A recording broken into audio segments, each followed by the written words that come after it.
जय यशोदानंदन व्रज जन रंजन। बोलिए। जय यशोदानंदन व्रज जन रंजन।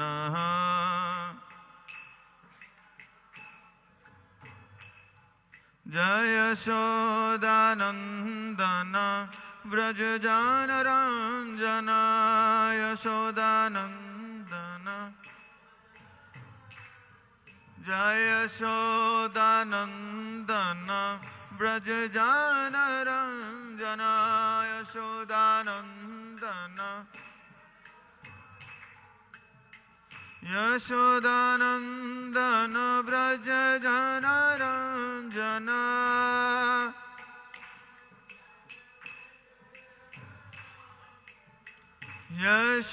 यशोदानंदन व्रज जन रंजन।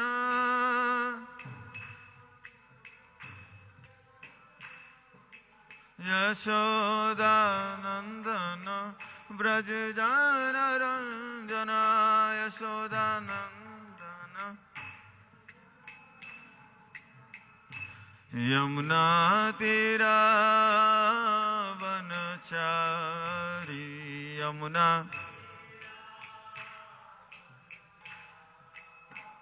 यमुना तीरा वनचारी।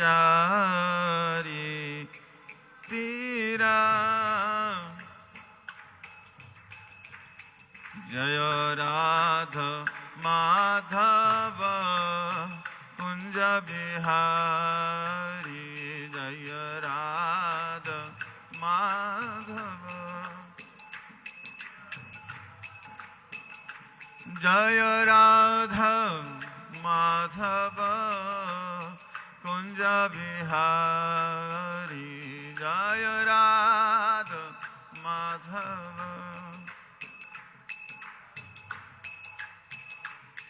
जय राधा माधव कुंज बिहारी।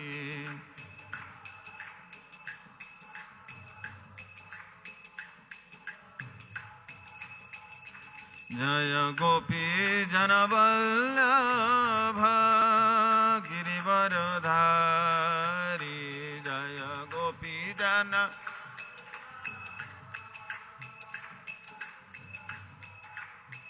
जय गोपी जन वल्लभ गिरिवरधारी।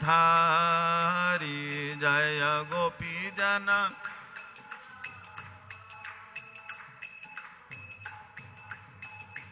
जय यशोदानंदन व्रज जन रंजन। यशोदानंद जय यशोदानंदन व्रज जन रंजन। जय यशोदानंदन व्रज जन रंजन। यशोदानंदन यशोदानंदन व्रज जन रंजन।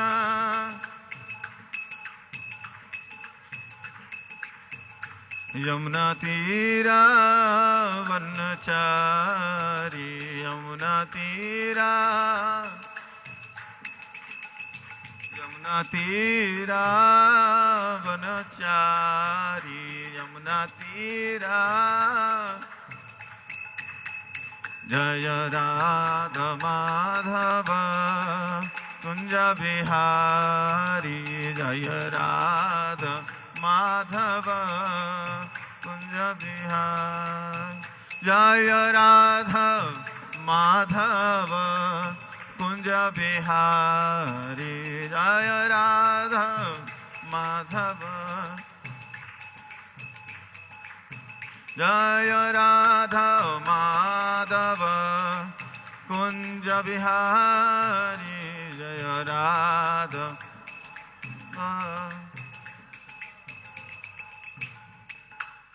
हरे Krishna Krishna Krishna Hare Hare Hare Rama, Hare Rama, Rama Rama, Hare Hare, Hare Krishna, Krishna Krishna, Krishna, Hare Hare, Hare Rama.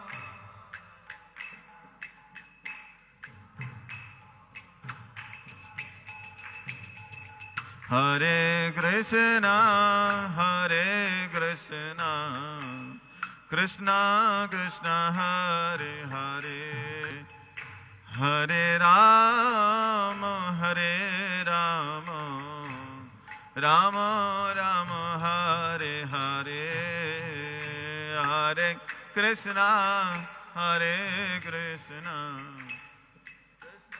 Krishna Hare Hare, Hare Rama, Hare Rama, Rama Rama, Hare Hare Krishna, Hare Krishna, Krishna Krishna, Hare Hare, Hare Rama, Hare Rama, Rama Rama, Hare Hare, Hare Krishna, Hare Krishna, Krishna Krishna, Hare Hare,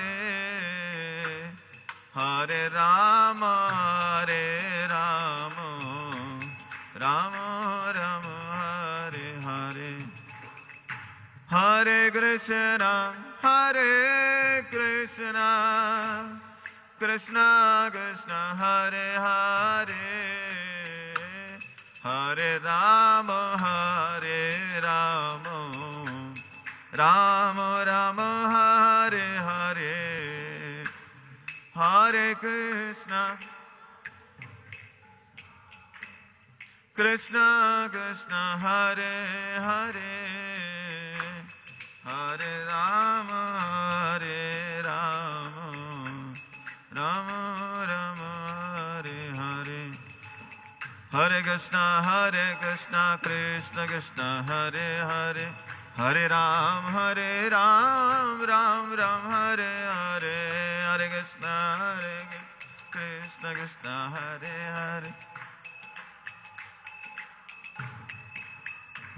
Hare Krishna, Krishna Krishna, Hare Hare, Hare Ram, Ram Ram, Hare Hare, Krishna, Krishna, Hare Hare, Hare Krishna, Krishna Krishna, Hare Hare, Hare Ram, Ram Ram, Hare Hare Krishna, Hare Ram, Ram.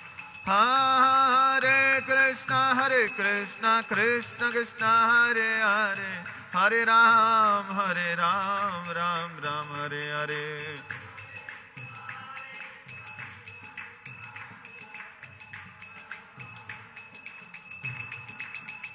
Hare Krishna, Krishna Krishna, Hare Hare, Hare Ram, Ram Ram, Hare Hare, Hare Krishna,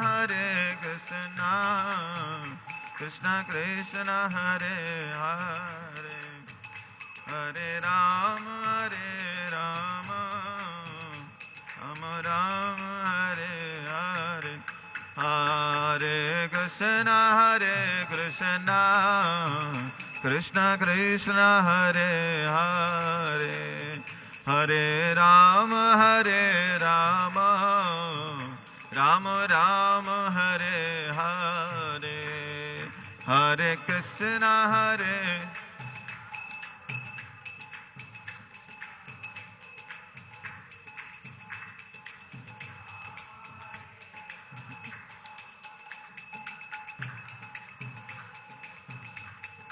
Jaya Radha Govinda, Radha Govinda, Radha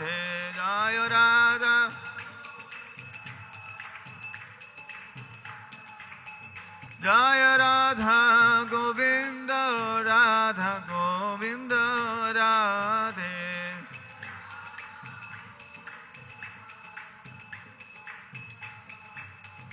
जय गौर नटराज जय गौर नटराज गौर नटराज जय गौर नटराज।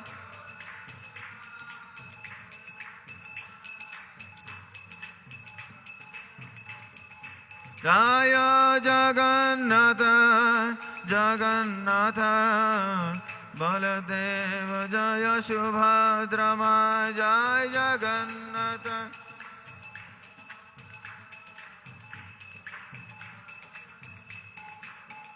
जय कृष्ण बलराम कृष्ण बलराम कृष्ण बलराम जय वृंदावन धाम जय कृष्ण बलराम।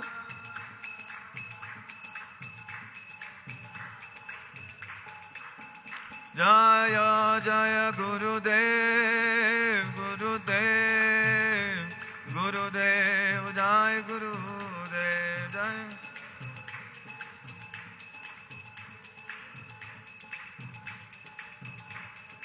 जय जय प्रभुपाद प्रभुपाद प्रभुपाद जय प्रभुपाद।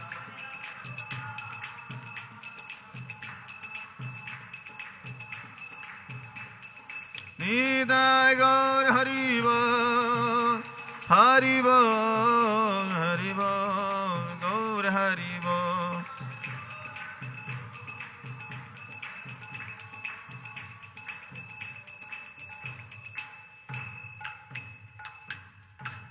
जयं विश्वपाद परमहंस परिव्राजकाचार्य अष्टोत्तर सतवायन गिरि सभय चन्नारविंद भक्ति वेदांत स्वामी जगतगुरु श्री प्रभुपाद की ग्रंथराज श्रीमद् भागवतम की जय।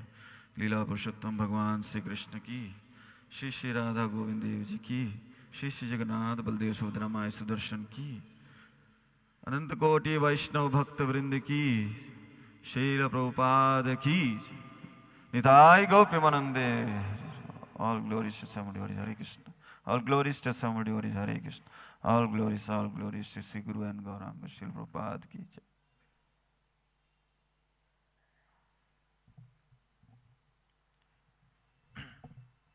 Hare Krishna. Hare Krishna, Hare Krishna, Krishna Krishna, Hare Hare, Hare Ram, Ram Ram। सर्वप्रथम अंतर्राष्ट्रीय कृष्ण भावनामृत संघ के इस प्रति दिवसीय भागवत सत्र में आप सभी का स्वागत है। और सबसे पहले शुरुआत करने से पहले जो एकत्रित यहाँ पे वैष्णव भक्त वृंद हैं उन सब के चरणों में मेरा कोटि कोटि दंडवत प्रणाम।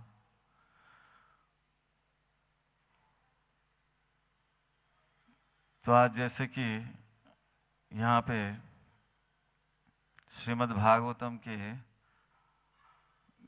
एकादश स्कंद के छठे अध्याय के 5, 6 और 7 श्लोक को लिया जाएगा।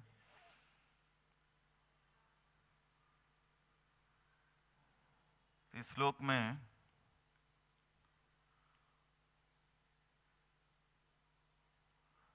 इस पूरे अध्याय में यदुवंश के विषय में चर्चा होती है, जिसके बारे में हम लोग चर्चा करेंगे। आज बहुत सारी चीजें हैं इन अध्याय में। तो जैसा कि प्रणाली है, इस प्रणाली के हिसाब से हम लोग श्लोक का उच्चारण करेंगे और श्लोक के उच्चारण के बाद में फिर कथा प्रारंभ करेंगे। हरे कृष्ण। 5वां श्लोक, अच्छा डायरेक्ट 7th, 5, 6, 7 में ले लेता हूँ, उसके बाद में 7th हम लोग करेंगे। हरे कृष्ण। तस्याम विभ्राजमानायाम समृद्धायाम हरिदिद्भि तस्याम विभ्राजमानायाम समृद्धायां हरिद्भिः विचक्षता वितृप्ताक्षा व्यचक्षता वितृप्ताक्षा कृष्णम् अद्भुत दर्शनम्।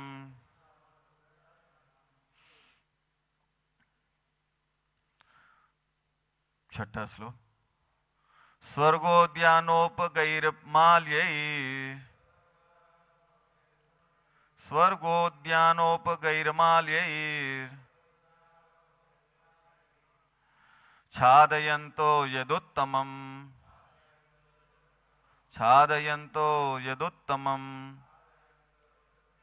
गिर्भिश्चित्रपदार्थाभिः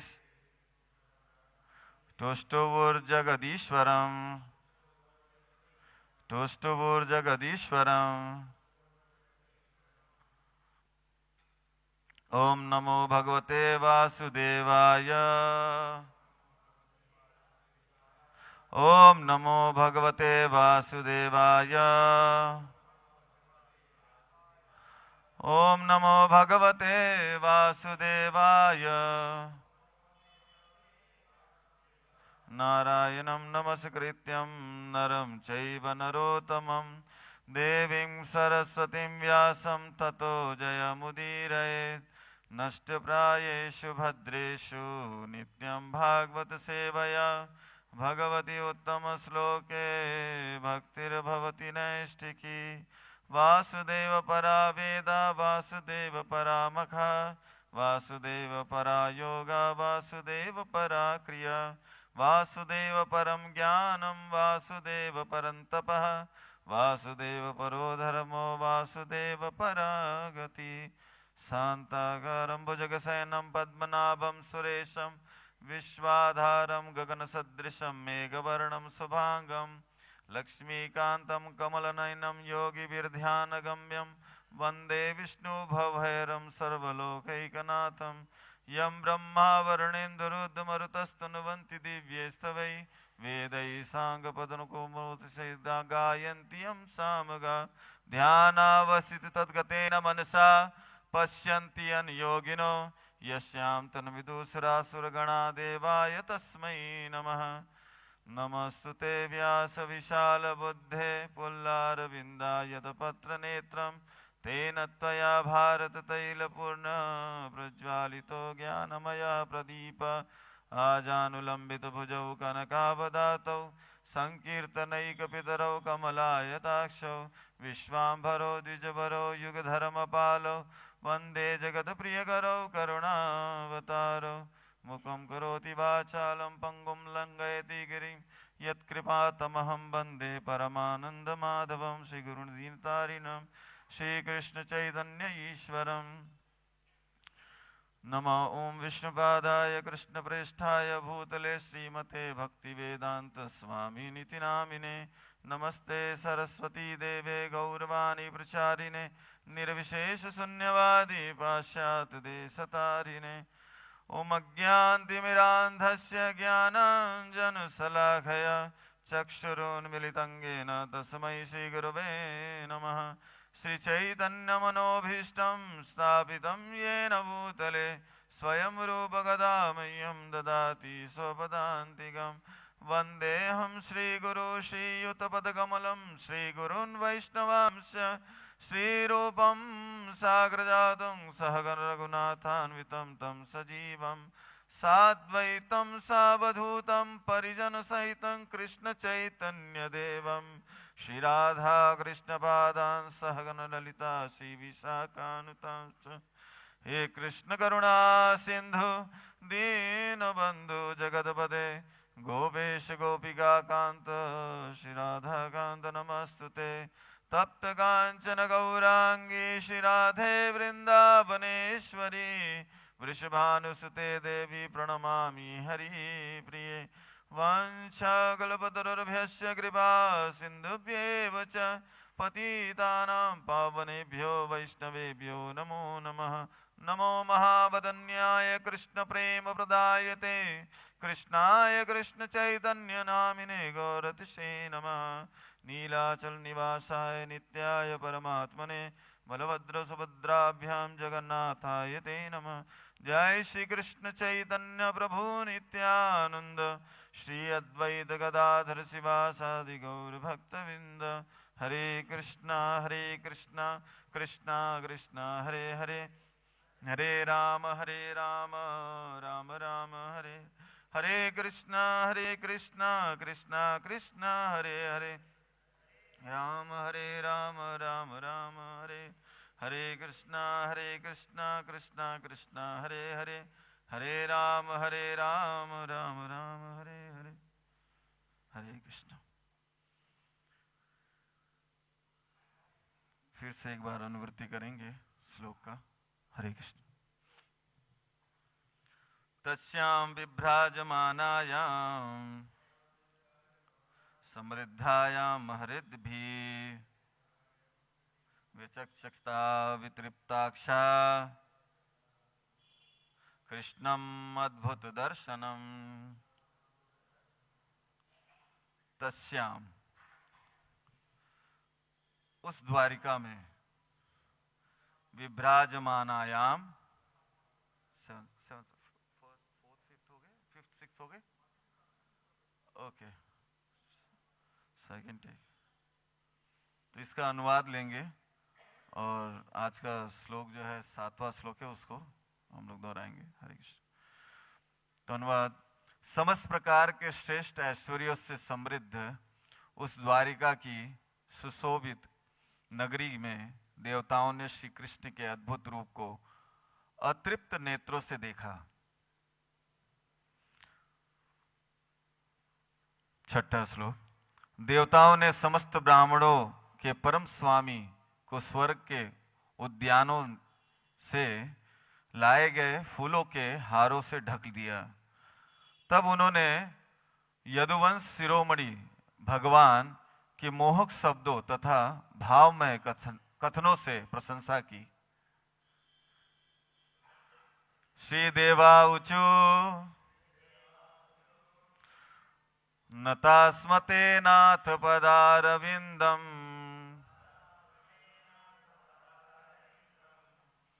नतास्मते नाथ पदारविंदम बुद्धिन्द्रिय प्राण मनोवचो भी बुद्धिन्द्रिय प्राण मनोवचो भी यश्चिन्त्यतेऽन्तर हृदि भावयुक्तैर् मुमुक्षुभिः कर्ममयोरुपाशात्। श्रीदेवाऊचुः नतास्मते नाथ पदारविंदम नतास्मते नाथ पदारविंदम बुद्धिन्द्रिय प्राण मनोवचो भी यश्चिन्त्यतेऽन्तर हृदि भावयुक्तैर् मुमुक्षुभिः कर्ममयोरुपाशात्।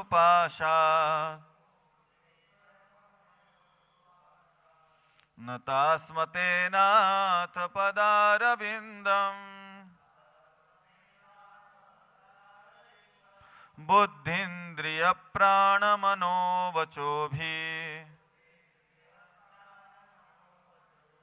यश्चिन्त्यतेऽन्तर हृदि भावयुक्तैर् मुमुक्षुभिः कर्ममयोरुपाशात्।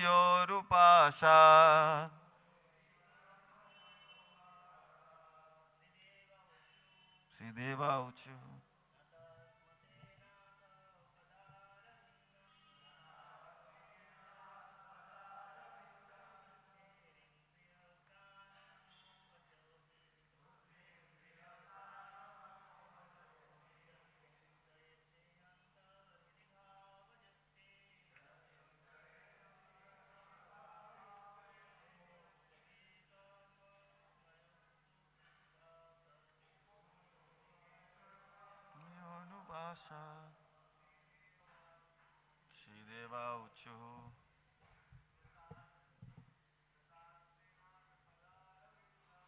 नतास्मते नाथ पदारविन्दम्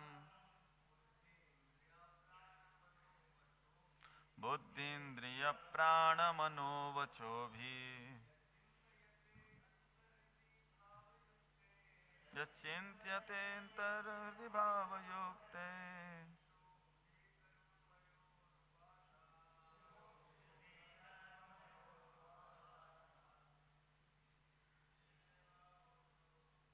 दिवाउचु नतास्मते नाथ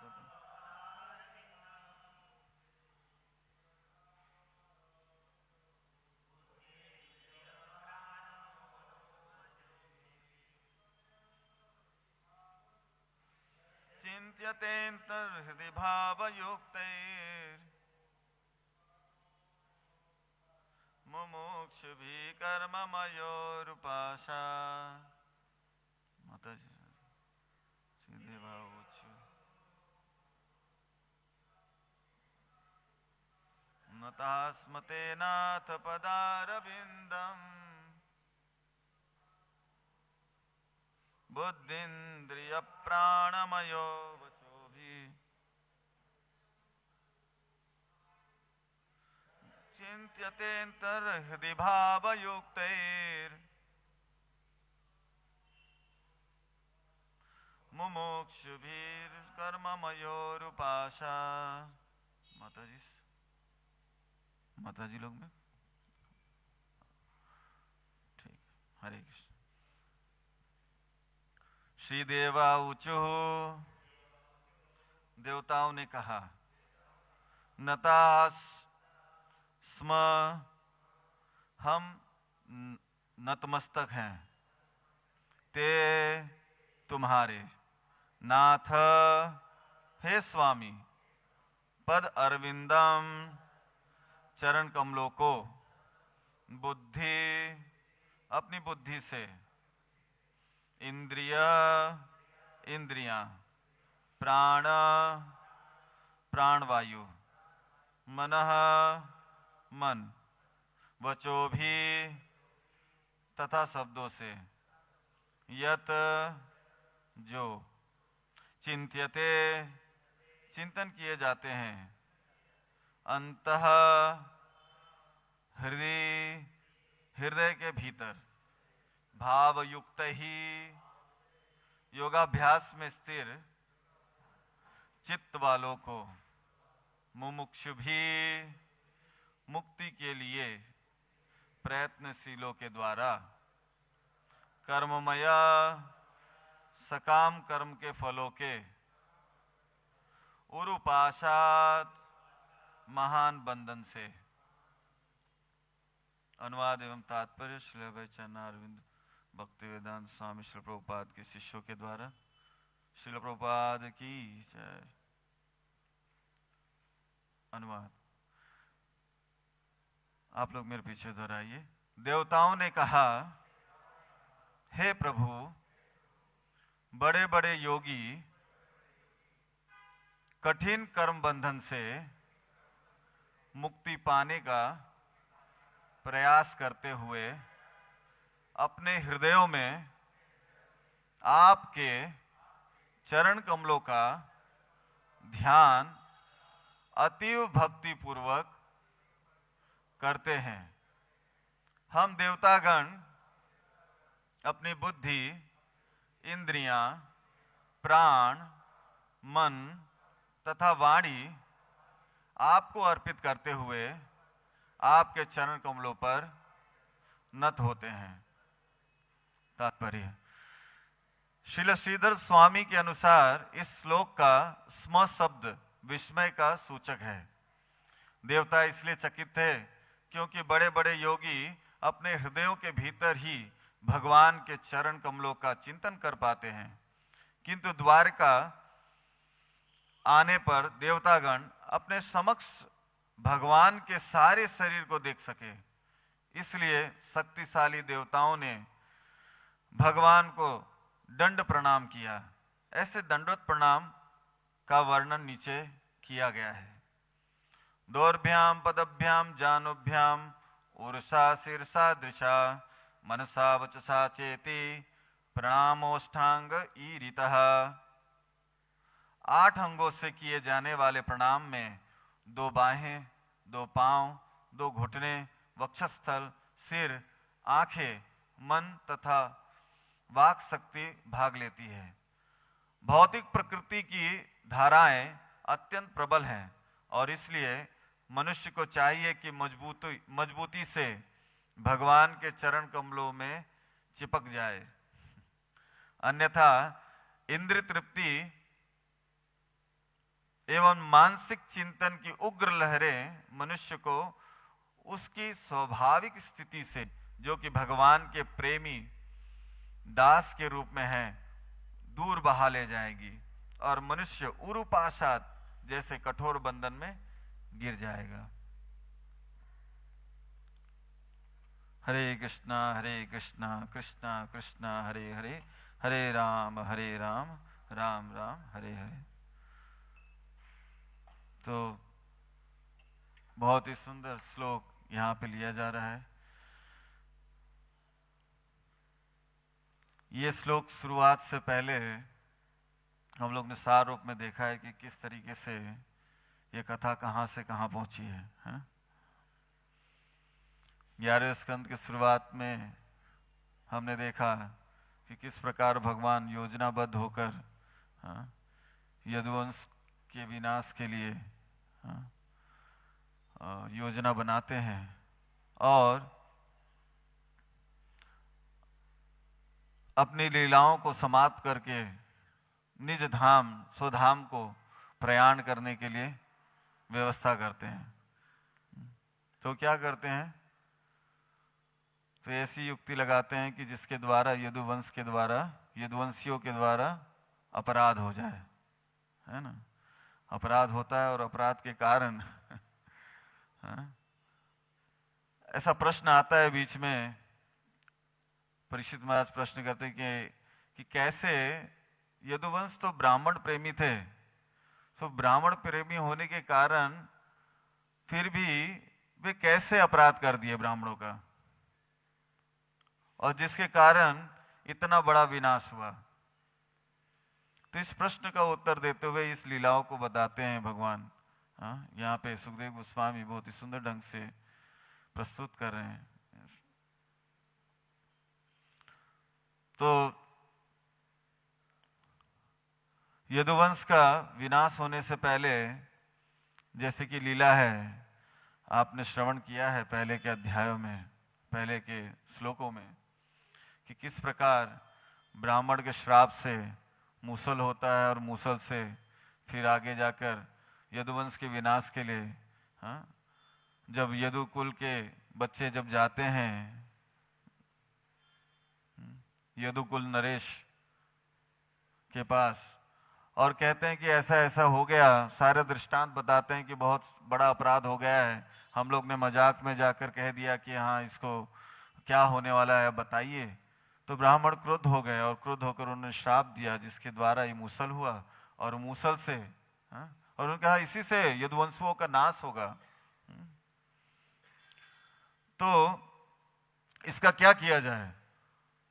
तो उग्रसेन महाराज ने कहा कि इसको पिसवाइए और पीस के इसको फेंक दीजिए। तो समुद्र में फेंका गया। समुद्र को फेंकने के बाद में उसको कुछ भाग मछली खा गई। तो मछली को चीरा गया, तो चीरने से फिर आगे का दृष्टांत तो आपको पता है, उन लीलाओं को हम फिर से नहीं करेंगे क्योंकि आज का श्लोक बहुत ही महत्वपूर्ण है, क्योंकि भगवान के चरण के विषय में यह श्लोक है। जब देवता लोग सारा चीज हो गया, उसके बाद में देवता लोग भी, ब्रह्मा जी, देवता इत्यादि सब लोग ने विचार किया कि श्याम सुंदर स्वरूप का दर्शन करने के लिए हम लोग चलते हैं, क्योंकि भगवान का ये स्वरूप देवताओं को भी अति दुर्लभ है। ये भगवान का ये श्याम सुंदर स्वरूप देवताओं को भी प्राप्त नहीं है। तो इसलिए इस अवसर का लाभ उठाने के लिए ब्रह्मा जी को आगे करके भगवान शिव, ब्रह्मा जी सब अपने अपने गणों के साथ, इंद्र, वरुण इत्यादि सब द्वारिकापुरी में भगवान के दर्शन करने के लिए आते हैं। भगवान का दर्शन करने से पहले द्वारिकापुरी में जब आते हैं तो देखते हैं क्या साज सज्जा है भगवान की। ओपुलेंसेस, इस अध्याय का नाम भी है ना, ओपुलेंसेस ऑफ द्वारिका। हाँ? तो द्वारिका की जो सुशोभित है, जो शोभा है, उसको देखकर सब आश्चर्यचकित हो जाते हैं, सारे देवता आश्चर्यचकित हो जाते हैं। 5वें श्लोक में यही बताया जाता है कि वे आश्चर्यचकित हो जाते हैं। हाँ? कि भगवान का कैसा ऐश्वर्य है, कितने सुंदर है भगवान, श्याम सुंदर भगवान। फिर देवता लोग अपने साथ में स्वर्ग से बहुत ही सुंदर अपने बागीचे से मालाएं बना के लेके आए थे। जो माला लेके आए थे भगवान को वो पहनाते हैं, उन मालाओं से भगवान को पूरा ढक देते हैं। भगवान के स्वरूप को देखकर आश्चर्यचकित हो जाते हैं। ब्रह्मा जी, देवता लोग स्तुति करते हैं। क्या स्तुति करते हैं इस श्लोक में, जैसा कि बताया गया है कि हे प्रभु, बड़े बड़े योगी कठिन कर्म बंधन से मुक्ति पाने का प्रयास करते हुए अपने हृदयों में आपके चरण कमलों का ध्यान करते। बड़े बड़े योगी है ना, ध्यान करते हैं फिर भी प्राप्त नहीं कर पाते हैं, समझ नहीं पाते हैं। भगवान के चरण इतने सुंदर हैं, सिर्फ चरणों की बात हो रही है।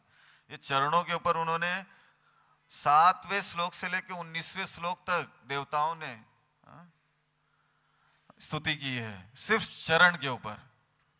भगवान के चरण इतने सुंदर हैं। जैसा कि इस अध्याय में 31 श्लोक हैं। इन 31 श्लोकों में पहले 6 श्लोकों में देवता लोग आते हैं, सब ऐश्वर्य को देखते हैं, और उसके बाद में 7 से 19 श्लोक में वे भगवान के चरण की स्तुति करते हैं।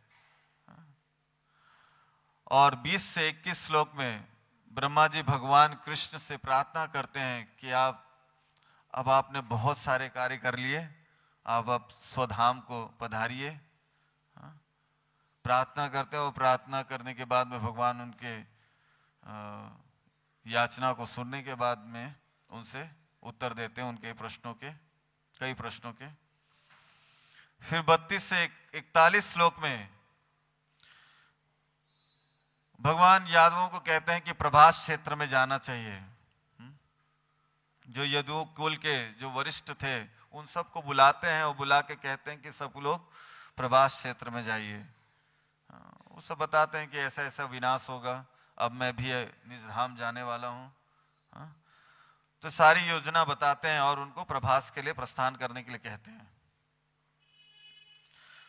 फिर इसके बाद में 42 से 50वें श्लोक तक उद्धव जो है भगवान से प्रार्थना करते हैं, कई प्रश्न करते हैं, और उन प्रश्नों का उत्तर देते हुए भगवान उत्तर देते हैं। उन उत्तर और वो प्रश्न जो है उसको उद्धव गीता भी कहा जाता है। तो इस प्रकार यह अध्याय पूरा होता है 31 श्लोक में, सार रूप में, सारांश में। आज के श्लोक में बहुत ही सुंदर ढंग से बताते हैं कि कैसे बड़े बड़े योगी कठिन कर्म बंधन की मुक्ति के लिए भगवान के चरणों का आश्रय लेते हैं। जैसे कि श्रीमद् भागवतम में शुरुआत में भी कुमारगण, ऐसी कथा आती है कि कुमारगण भी भगवान का दर्शन करने के लिए जाते हैं। तो भगवान का दर्शन करने जाते हैं तो 6 दरवाजों को पार करते हुए, 7वें दरवाजे को पार करते हुए जब वो जाते हैं प्रवेश करने के लिए, तो वहां पे द्वारपाल जो जय विजय हैं उनको रोक देते हैं। तो कुमारगण सोचते हैं यहाँ पे इनका क्या काम है, ऐसे भिखारी लोगों का यहाँ पे क्या काम है। जो भगवान के दर्शन के लिए कोई आया है तो उसको दर्शन नहीं दिया जा रहा है।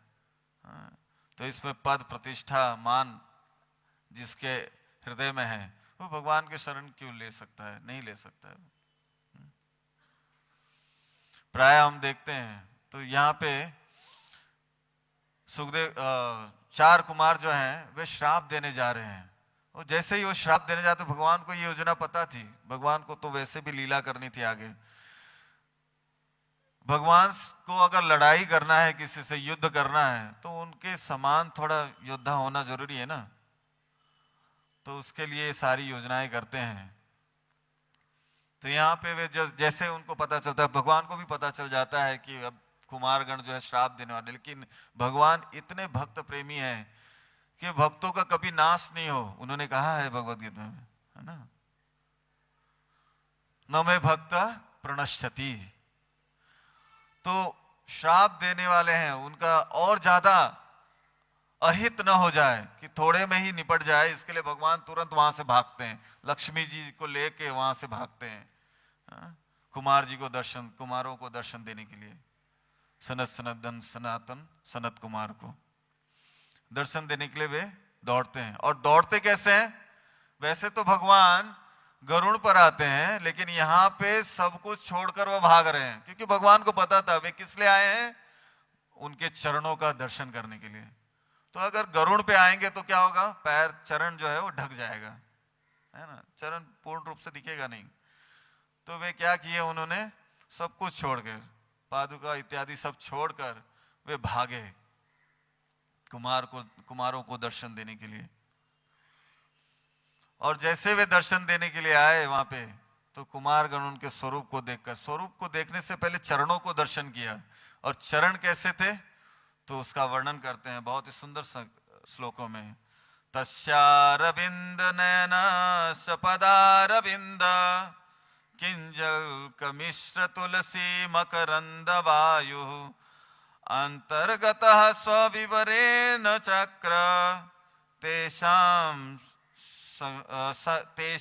सकोभस शरजुषाम अपि चित्त तन्वो। तो यहाँ पे भगवान के चरणों का दर्शन करके बहुत सारे श्लोकों में वर्णन आता है। इसके बाद वे चरणों के ऊपर ही बहुत सारा प्रार्थना करते हैं।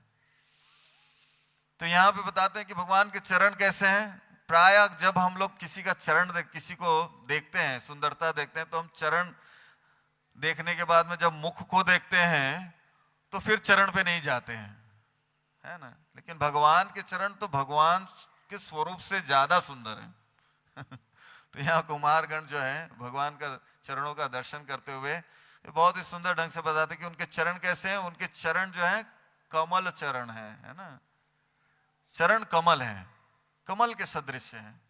उन चरण कमल को तुलसी से मिश्रित होकर जो सुगंध आती है, उस सुगंध के द्वारा जो है कुमारगण जो है हतप्रष्ट हो जाते हैं, आकर्षित हो जाते हैं, कि वह चेहरे तक फिर वापस जाते ही नहीं है, स्वरूप को देखने की इच्छा ही नहीं होती है।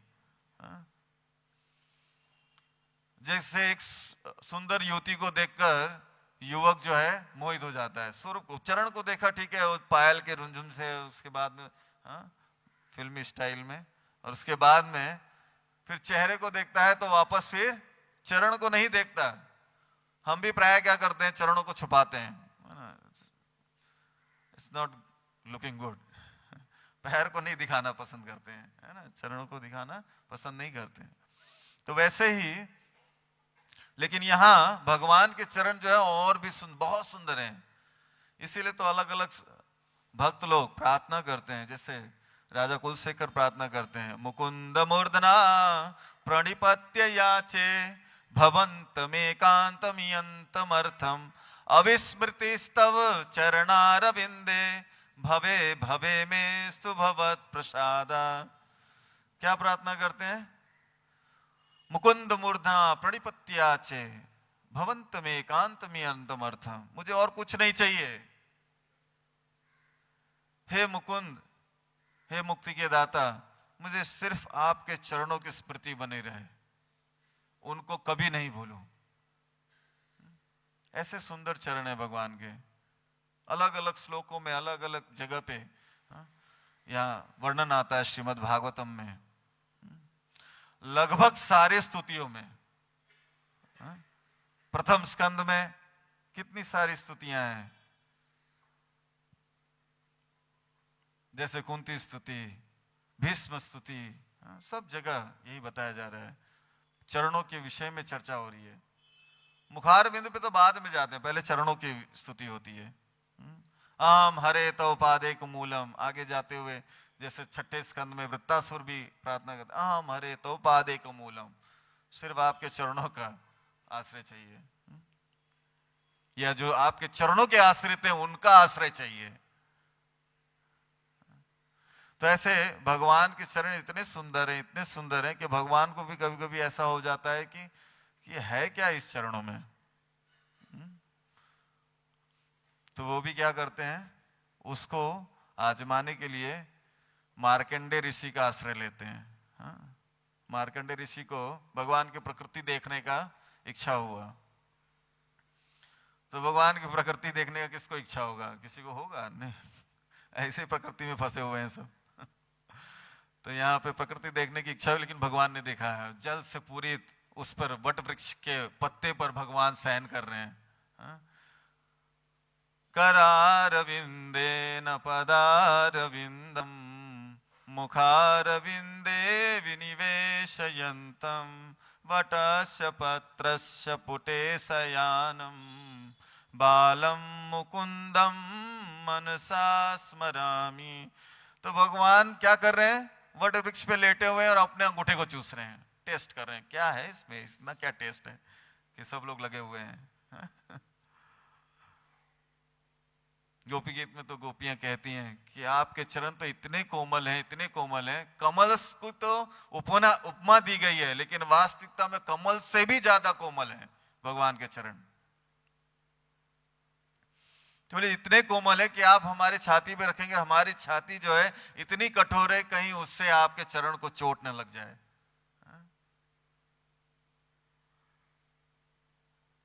फिर जब गाय चराने जाते तभी भी प्रार्थना करते हैं, चलसियद ब्रजा चारयन पशुन, है ना। आप चलने जाएंगे, चलते जाएंगे तो क्या होगा, ब्रज के जो कंकड़ हैं आपके चरणों में लग जाएंगे, है ना, इतने सुकोमल हैं चरण आपके। तो ऐसे चरणों का आश्रय लेकर ही कोई व्यक्ति इस भव बंधन से छुटकारा प्राप्त कर सकता है, और कोई आश्रय नहीं है। और यहाँ पे तो प्रणाम के भी बहुत सुंदर तरीके बताए गए हैं, अष्टांग प्रणाम और पंचांग प्रणाम। तो अष्टांग प्रणाम कैसे करते हैं, हम प्राय जब मंदिर में आते हैं, ये हमारे तो प्रणाली है, हम प्रणाम, श्रील प्रभुपाद जी कहीं कहीं जगह पे कहते हैं कि प्रणाम करना सीखना चाहिए। श्रीमद् भक्ति रसामृत सिंधु में एक उल्लेख आता है कि हमको गुरु और भगवान को प्रणाम करना सीखना चाहिए, है ना।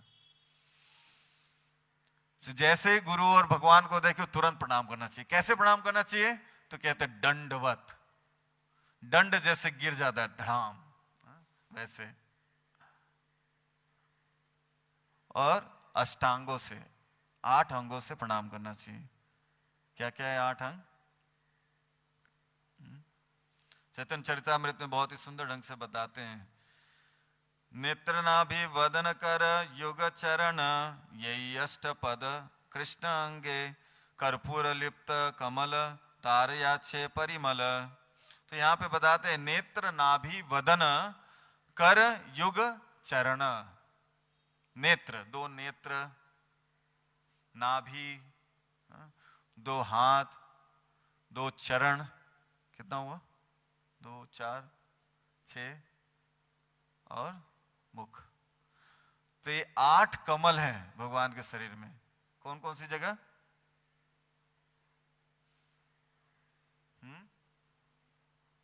पहला कोई पूछ लेगा तो कैसे बताएंगे कि हमारे भगवान के शरीर पर 8 कमल हैं। कहाँ है 8 कमल जिसकी उपमा दी गई है शरीर के अंगों की। पहला क्या है, 2 नेत्र, 2 है ना, ये नेत्र कमल बोला जाता है इसके लिए, है ना। फिर 2 हाथ, है ना, कर कमल। फिर 2 चरण, चरण कमल, कितना हो गया, 6, और 1 नाभि। तो ऐसे भगवान के 8 कमल भगवान के शरीर पर हैं। तो भगवान के चरणों में 10 क्या है, चंद्रमा, है ना, उनके नख जो है चंद्रमा के, चंद्र के सदृश हैं, इसके लिए उनको 10 चंद्रमाओं से उपमा दी जाती है। तो ये कैसे भगवान के चरणों से सुगंध कैसी आती है? तो बोलते हैं कर्पूर और कमल के मिक्स होने के बाद में जो सुगंध आती है वो सुगंध आती है भगवान के चरणों से। चैतन्य चरितामृत में बताया जाता है। हाँ? ऐसे सुगंध को सूंघने के बाद कुमार गण जो हैं वो स्थित प्रज्ञ हो गए, अचंभित हो गए, आकर्षित हो गए, भगवान के चेहरे को देखने की इच्छा ही नहीं हुई। लेकिन प्रायः देखा जाता है जब हम मंदिर में आते हैं तो हम क्या करते हैं? कई लोग को देखा गया प्रणाम नहीं करते। क्या करते हैं? या तो बहुत अलग अलग तरीके से प्रणाम करते हैं, है ना, ऐसे ऐसे पता नहीं क्या, या ऐसे करते हैं, या तो एक हाथ ही पकड़ के ऐसे करते हैं, या तो दोनों हाथ पीछे करके कुछ लोग करते हैं, और कुछ तो झुकते भी नहीं है, है ना। अलग अलग तरीके से प्रणाम बताया गया है। प्रणाम के भी कई तरीके बताए गए हैं। कैसे भगवान के सामने आते ही तुरंत भगवान के सामने दंड के जैसा प्रणाम करके और तुरंत प्रार्थना करनी चाहिए। अलग अलग तरीके से प्रार्थना करनी चाहिए। श्रील प्रभुपाद के एक शिष्य थे, वे सेवा कर रहे थे और प्रभुपाद जी रूम में बैठे थे, तो बार बार आना जाना होता था उस रूम से। तो जितने बार वे इंटर करते थे तो उतने बार प्रणाम करते थे। आते थे धड़ाम, फिर उठ के जाते थे, फिर आते थे, फिर धड़ाम, ऐसे करके बार बार प्रणाम करते थे। तो प्रभुपाद महाराज जैसे उसने धड़ाम किया वैसे ही स्टॉप यार। बोले क्या हुआ प्रभुपाद? तो बोले प्रभुपाद ने कहा कि ये क्या तरीका है प्रणाम का? प्रणाम करते समय हृदय से प्रार्थना करनी चाहिए, सिर्फ प्रणाम नहीं। इट्स नॉट अ फॉर्मेलिटीज, ये एक खाली फॉर्मेलिटी नहीं है। ये हम अपने हृदय के उद्गार को भगवान के समक्ष रखते हैं या गुरु के समक्ष रखते हैं। इसलिए प्रभुपाद महाराज जो है वे सिखाते थे कि जब प्रणाम करते हो तो जोर से मेरे प्रणाम मंत्र को करो।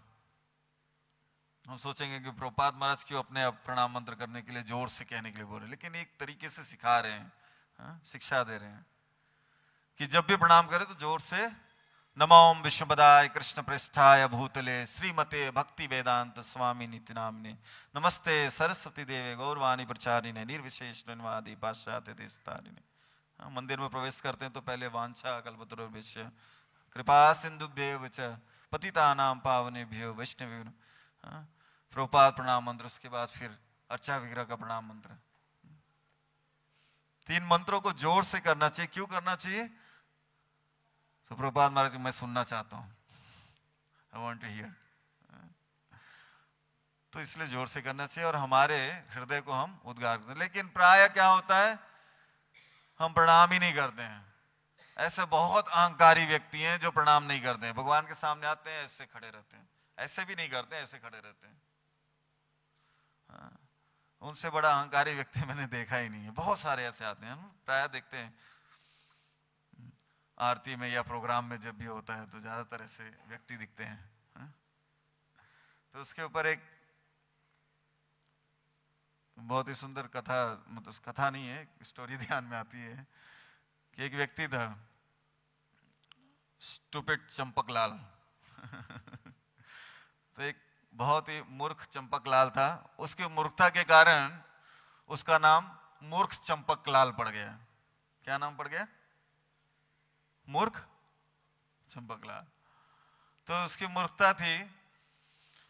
और एक बार क्या होता है कि वो संतों के बीच में आता है, वो प्रवचन वगैरह सुनता है और सुनने के बाद में वो संत से कहता है कि मुझे सबसे बड़े व्यक्ति की सेवा करनी है, सबसे शक्तिमान व्यक्ति जो है उसकी सेवा करनी है।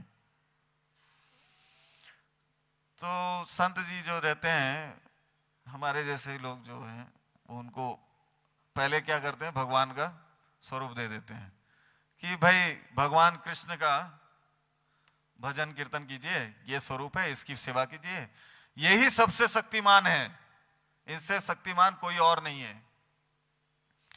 तो वो व्यक्ति बोलता है इतना छोटा सा डीटी ये शक्तिमान कैसे हो सकता है? फिर भी ठीक है, महात्मा उसको समझाते हैं कि नहीं नहीं, ये सबसे शक्तिमान है, पूरा जगत इनके कंट्रोल में है। अहम सर्वस्व प्रभो मत्ता सर्वम प्रवर्तते। तो इनके द्वारा ही सब कुछ हिल डुल रहा है। यही सबसे सबसे supreme controller, he is a supreme controller. तो मानता नहीं है, फिर भी वो ठीक है चलो सेवा करते हैं। सेवा करते करते कुछ दिन बीतते हैं, तो उसके बाद एक बार वो भोग लगाया रहता है, तो भोग जो है वो चूहा खा लेता है। वो देखता है कि चूहा खा रहा है, तो बोलता है ये कैसा शक्तिमान है कि इसका खाना भी नहीं बचा सकता है, वो चूहा खा रहा है। मुझे लगता है इनसे ज्यादा शक्तिमान तो चूहा है, तो क्यों ना मैं इस चूहे का ही सेवा करता हूँ। तो भगवान की सेवा छोड़ दिया और चूहे की सेवा करने लगा। और चूहे की सेवा करते करते कुछ दिन बीता, उसको रोज खाना देना खिलाना, प्रसाद गोविंदे करना। फिर कुछ दिन के बाद में उसने देखा कि वो चूहा जो है बिल्ली के आते ही डर के भाग गया, भागने लगा जोर से। तो बोले चूहा भी डरपोक निकला, ये शक्तिमान नहीं है, तो इससे शक्तिमान बिल्ली है। तो बिल्ली की सेवा करना चालू कर दिया। तो बिल्ली की सेवा करते करते उसको खाना खिलाना, उसको दूध पिलाना, सब इत्यादि सब कुछ करने लगा, भोग लगाना। फिर एक दिन देखा कि बिल्ली को कुत्ते ने दौड़ा लिया है। कुत्ते, उसकी पत्नी सोची कि कुत्ता ले आते हैं, पालते हैं, वो घर का रक्षा करेगा। तो जैसे ही कुत्ता आया तो बिल्ली डर के भाग गई। और देखो बिल्ली से ज्यादा ताकतवर तो कुत्ता लग रहा है, तो चलो कुत्ते की सेवा करते। कुत्ते की सेवा करना चालू कर दिया रोज। कुछ दिन बीता, उसके बाद में उसने देखा कि वो कुत्ता जो है किचन में घुसकर कुछ अन्न को चुरा रहा है। तो उसकी पत्नी जो है उस कुत्ते को भगाती है, हट हट यहां से, ऐसे करके हटाती है। तो उस डर से जैसे चूहा भाग गया, बिल्ली भाग गई, वैसे कुत्ता भी डर के भाग गया। बोले कुत्ता भाग गया, और कुत्ता भगाया किसने? तो मेरी पत्नी ने। मतलब पत्नी मेरी बहुत शक्तिमान है। तो पत्नी की सेवा करना, जय पत्नी देवा चालू कर दिया उसने, आरती पूजा। तो एक दिन ऑफिस जाने के लिए उसको देरी हो रही थी, देरी हो रही थी, और देरी होते हुए उसने अपनी पत्नी को आवाज दिया, अरे सुनती हो, जल्दी खाना लाओ, मैं तो नहीं तो लेट हो जाएगा। तो उसने बोला ठीक है आते आते हैं, इजी लो। तो थोड़ी देर के बाद वो क्रुद्ध हो जाता है, नहीं आओगे तो सब खाना वाना यहां फेंक दूंगा मैं। तो डर के मारे वो खाना वाना परोसती है। तो जब वो देखता है कि वो डर के मारे सारा काम कर रही है, out of fear she is doing everything, तो वो क्या करता है, वो सोचता है ये तो मेरे से डर रही है, इससे शक्तिमान तो मैं हूं। तो वो अपनी पूजा करना चालू कर देता है। तो कहने का तात्पर्य, मोरल ऑफ द स्टोरी ये है कि ऐसे मूर्ख लोग हैं जो अपनी सेवा कराने में अपने आप के अहम में ही लगे रहते हैं, जिसके कारण वे नाना प्रकार के दुखों में फंसे रहते हैं। ऐश्वर्य होने के बाद भी दुखी होते हैं, सुखी नहीं हो सकते। और ऐसे लोग को ही यमराज जी भी दूतों को कहते हैं कि लेके आओ, जो भगवान के चरणों में जिसका सिर कभी झुकता नहीं है। छठे स्कंद में बहुत सुंदर ढंग से श्लोक का,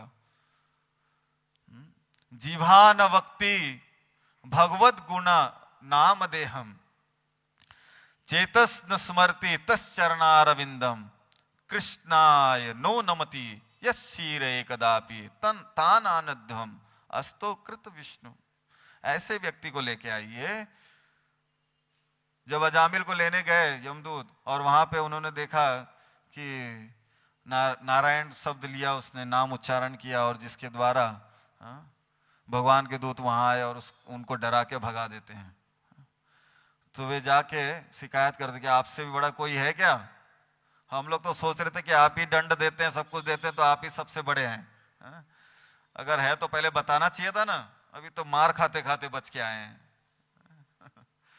तो यहाँ पे फिर उपदेश करते हैं, यमराज जी उपदेश देते हैं, और सारा उपदेश देने के बाद में कि भगवान कैसे हैं, भगवान के भक्त कैसे हैं, उनके पास नहीं जाना चाहिए। उसके बाद कि अब किसको लेके आना उसका शिक्षा देता हूं। किसको लेके आना चाहिए? तो बोलते जिह्वा न वक्ति, जिसके मुख से कभी भी भगवत गुण नाम देहम, भगवान के गुणों का कभी भी उच्चारण नहीं होता, ऐसे व्यक्ति को लेके आओ।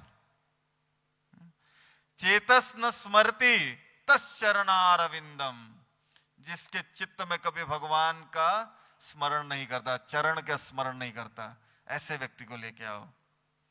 और सबसे महत्वपूर्ण, जो प्रणाम नहीं करते हैं, कृष्णाय नो नमति यशीरे कदापि तानानथ्यम, उसको लेके आओ। जो सिर नहीं झुकाता ना भगवान के सामने, उसको आउट ऑफ फियर। 3 तरीके से हम लोग भगवान के शरण में जाते हैं ना, प्रणाम करते हैं। आउट ऑफ फियर, भय से कि भगवान सब कुछ है ना, भगवान के सामने नहीं अगर झुका तो क्या होगा, दंड मिलेगा। दूसरा प्रेम के वश, जैसा कि शास्त्रों में श्रीमद् भागवतम में सब प्रार्थना कर रहे हैं, प्रेम के वश। ध्रुव महाराज, प्रहलाद महाराज, कुंती महारानी, वृत्तासुर, गोपियां, पृथु महाराज, कितनी सारी स्तुतियां हैं। इन सब स्तुतियों में भगवान को प्रेम से प्रार्थना करें, उनके चरणारविंद को। और उसके बाद में तीसरा, पूर्ण शरणागति से। पूर्ण शरणागति से कैसे करते हैं हम? हरे कृष्णा कृष्णा कृष्णा हरे हरे, हरे राम राम राम हरे हरे। पूर्ण शरणागति से हम क्या करते हैं? दंड के जैसा गिर जाते हैं और प्रणाम करते हैं। पूर्ण शरणागति, हाथ के ऊपर उठाते हैं, उसका कारण है पूर्ण शरणागति। भगवान को जब प्रणाम करते हैं तो पूर्ण शरणागति से हमें करना चाहिए। और जब भगवान को प्रणाम नहीं करता क्या होता है? आएंगे यमदूत लेके जाने के लिए, तो नैया परली पार नहीं लगेगी, यम पार लगेगी। तो ऐसे चरणों का विषय में यहाँ पे बताते हैं। और आगे के श्लोकों में बहुत सारे सुंदर सुंदर ढंग से बताया जाएगा कि कैसे भगवान के चरण अद्भुत हैं। उनके चरण से जो आश्रित है, वृत्तासुर भी बहुत सुंदर स्तुति करते हैं। अहम हरे तव पादे कमूल दासानुदासो भवितास्मि भूय मनः स्मरेता सुपतेर गुणांसे गणितवा कर्म करो तुकाय।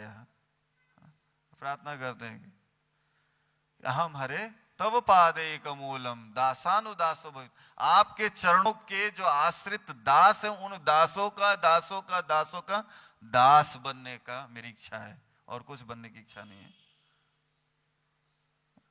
तो ऐसे ऐसे स्तुतियां हैं श्रीमद् भागवतम में, जिनको हमें भगवान के सामने स्तुति करना चाहिए, प्रार्थना करना चाहिए, प्रेयर करना चाहिए, इनको याद करना चाहिए और भगवान के समक्ष इनको गाना चाहिए। हरे कृष्णा कृष्णा कृष्णा कृष्णा हरे हरे, हरे राम राम राम हरे। ग्रंथराज श्रीमद् भागवतम की जय, लीला पुरुषोत्तम भगवान श्री कृष्ण की, शील प्रभुपाद की जय।